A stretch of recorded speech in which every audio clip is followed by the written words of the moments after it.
All right.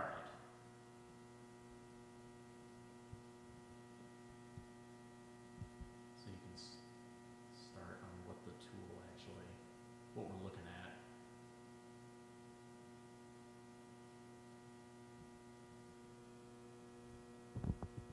You ready to go? Yep, I'm ready. What we're going to do here is come up to the press and put it into the right configuration to let it sit for a while. This was left in an incorrect position, so we'll get it into the correct position and tell you why. Anytime you walk up to the press, you're not sure who's worked on it before, you turn the pressure down. It's a good habit because the last guy could have been running 80 tons, left it there, changed the tooling, and you have a tooling that only wants to run 5 tons. Things will break. So what we do first is we will turn the pump on, and then we'll actuate the rams into the position that we want them to be for storage overnight. Right now you'll see the punch is sticking up well above the bottom of the die table, which is not where you want to leave it, because we just had to run through a certain procedure to get the thing back to where it wanted to act correctly. I'll turn it on now. You get a good view of the buttons, do you? Do you see the buttons when I press them? I can, yeah. So lower ram up. Now we're okay. So now we will adjust that position. What I want to do is I want to adjust the lower ram similar to where it was running or where it would have been left if it was running. And basically, it's regular powder pressing, so when the die goes down, you want to punch up so you can get the part off. So what I will do is adjust the lower knob, which is a withdrawal adjust, until the punch is approximately flush with the table.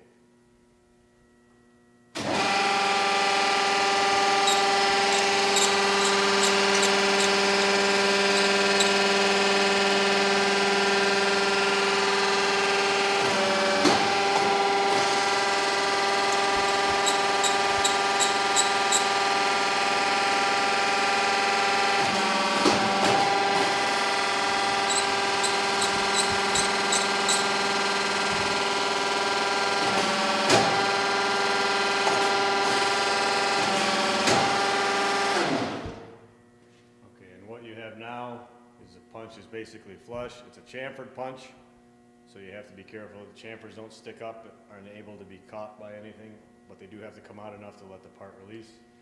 Again, this is for storage. So what I'm going to do now is block the press up and put it in the mode that we would want it to store overnight or during extended periods of storage.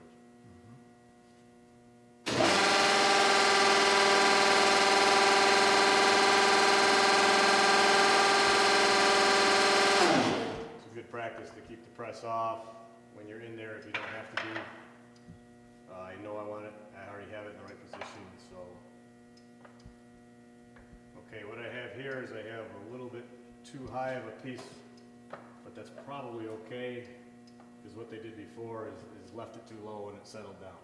So I'll run the lower platen up so I can fit this, and then we'll block the top and bottom ram together.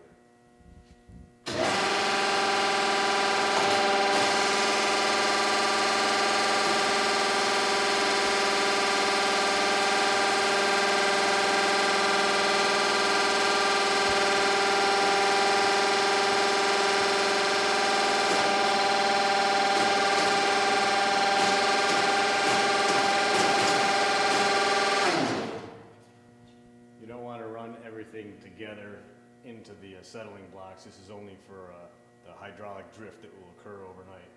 Right here, we're not quite in contact, but we're only going to move that far. Since our die is up, it won't drift down below the punch, so that's good. This will run into that and it will just sit there. The whole point is not to have the tooling fall into the cavity needlessly or sitting in contact with anything. It just keeps it in a better position when you're ready to start up.